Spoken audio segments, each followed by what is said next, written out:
Hey skiers, it's Bob with SkiEssentials.com. Welcome to our 2025 ski test. We got a whole new Liberty ski for you. This is a Scope 104. Liberty has really changed a whole lot of their company from production to philosophy to the overall model line. The Scope 104 represents kind of that mid-fat free-ride twin, really capable in softer snow and tighter spaces. There aren't too many skis I'd rather be in on the trees here in Vermont than this Scope 104. Certainly has a highlight of maneuverability and agility to go along with very good flotation and just overall ease of use for a 104. A lot of the things that we've talked about in the past with Liberty are totally out the window now. These skis do not use bamboo or vertical metal anymore. Instead, we get poplar and ash. By moving production from China to Europe, they go with a more readily available materials such as that poplar and ash.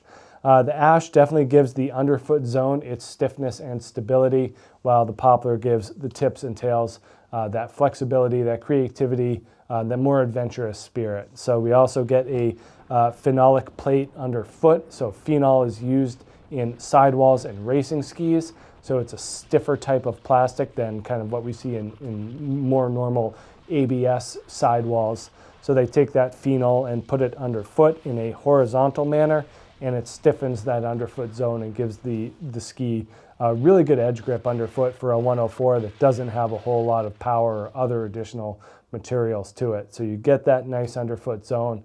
Tips and tails, free to move, free to flex, super creative ski for any adventurous skier who's really looking to maximize the fun and enjoyment of their day.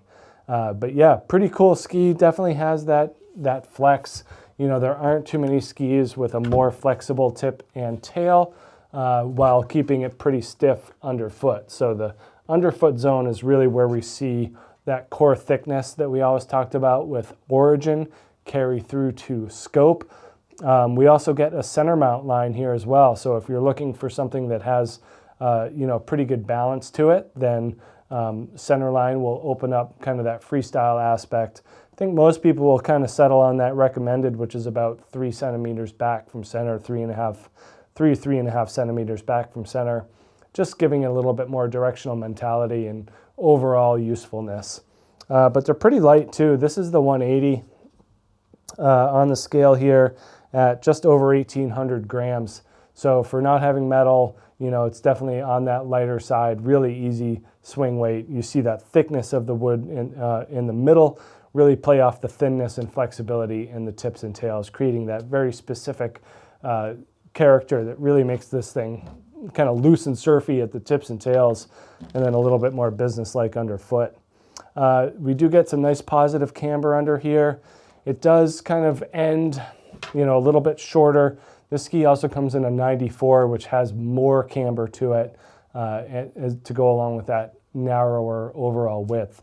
But this 104 has more rocker, so rocker starts down here. Definitely that smooth bend and curve to the top really gives this thing good flotation.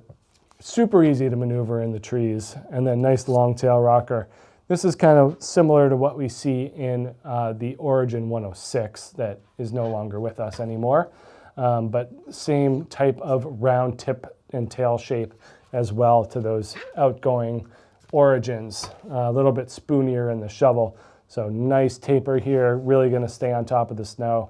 And that's what we found, is that when you get these things in softer snow, they are so incredibly easy to turn.